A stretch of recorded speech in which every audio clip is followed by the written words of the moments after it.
अस्सलाम वालेकुम व्यूअर्स, कैसे हैं आप सब लोग। उम्मीद है आप सब खैरियत से होंगे और अपने अपने घरों में खुशबाश होंगे। हमारा आज का topic the Tempest, William Shakespeare ने लिखा।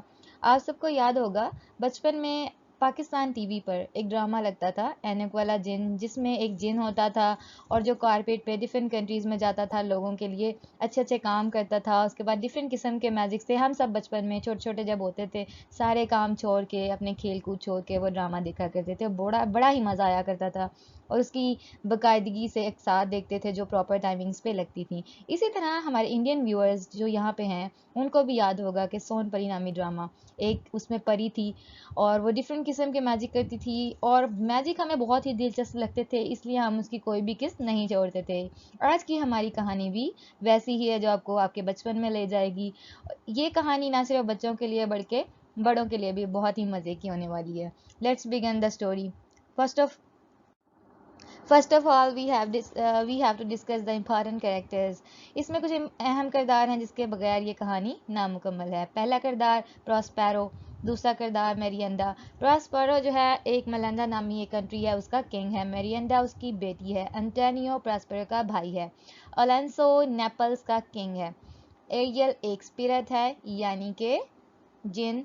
कैलिबान भी एक स्पिरिट है जिन। सेकोरॉक्स एक चुड़ैल है, ठीक है, और फर्डिनेंड अलोंसो का बेटा है। अब कहानी का आगाज करते हैं। कहानी कुछ इस तरह से शुरू होती है कि 12 साल पहले, ठीक है, प्रॉस्पेरो और उसकी बेटी एक आइलैंड में आते हैं। ये जैसा कि जो प्रॉस्पेरो है किंग है, इसके पास दो स्पिरिट हैं, एक इसके पास एरियल है और एक इसके पास कैलिबान है। अब होता यह है कि एक दिन तूफान आता है।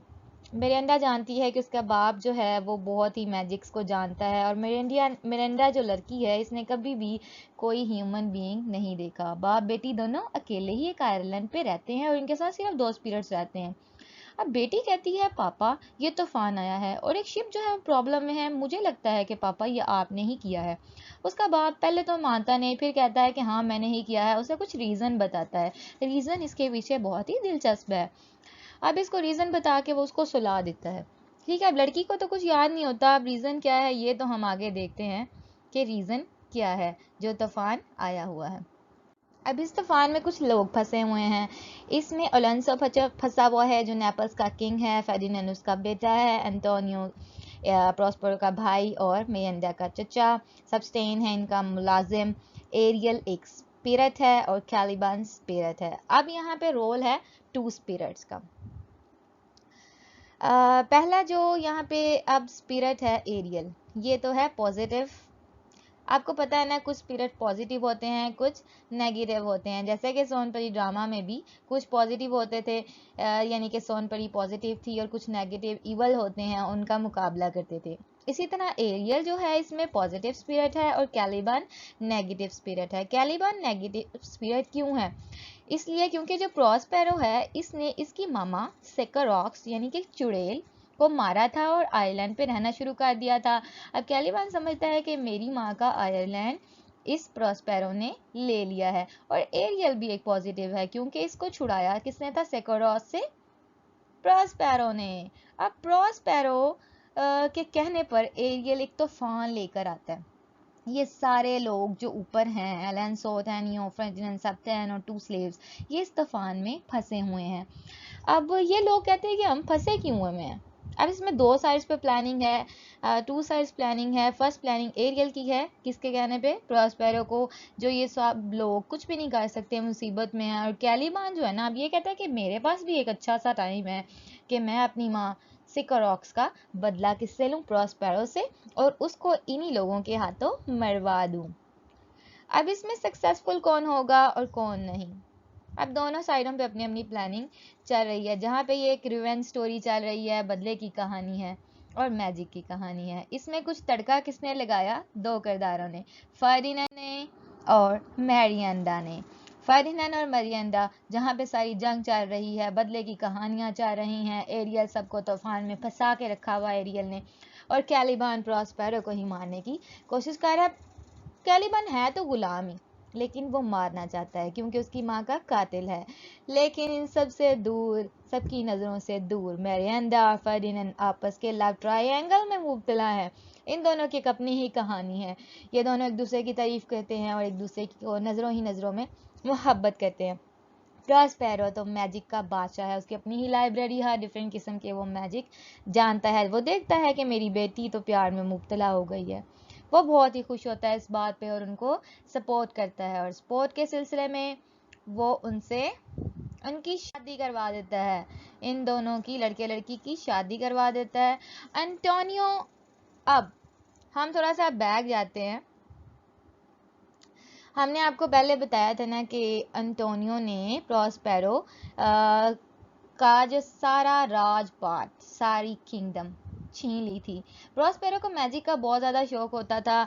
मेलेंडा का बादशाह पहले होता था प्रॉस्पेरो, ठीक है। वो हर वक्त मैजिक में घुसा रहता था, डिफरेंट किस्म के मैजिक सोचता रहता था। लेकिन इसका भाई जो था ना एंटोनियो, उसने सारा कुछ उससे ले लिया और उन दोनों बाप बेटी को आयरलैंड में 12 साल के लिए छोड़ दिया, जहाँ पे उसने 2 बनाए गुलाम, वो भी स्पिरिट। और जब उसको मौका मिला तो उसने क्या किया, इन सबको शिप में प्रॉब्लम में डाला। तो ऐसे ही मैजिक स्टोरीज में होता है बदला, रिवेंज। अब दोनों लव ट्रायंगल में तो दोनों बच्चों की हो गई शादी, मेलिंडा की एंड फर्डिनेंड की।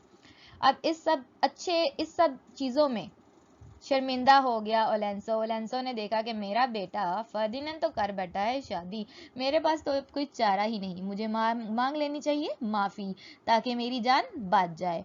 अब एंटोनियो भी सोचता है कि हाँ, गलती तो मेरी है, मैंने उससे सारा कुछ छीन लिया था, भाई था मेरा, मुझे उसका हक नहीं मारना चाहिए था, छुरा नहीं घोंपना चाहिए था, उसकी जायदाद मैंने ले ली तो मुझे भी माफी ही मांगनी चाहिए। प्रॉस्पेरो यहाँ पे करता है बड़ा दिल, इन सबको करता है माफ, क्योंकि उसकी बेटी है अब राजी बाजी अपने घर में, वो सबको माफ कर देता है। और कहानी की एंडिंग इस तरह से है।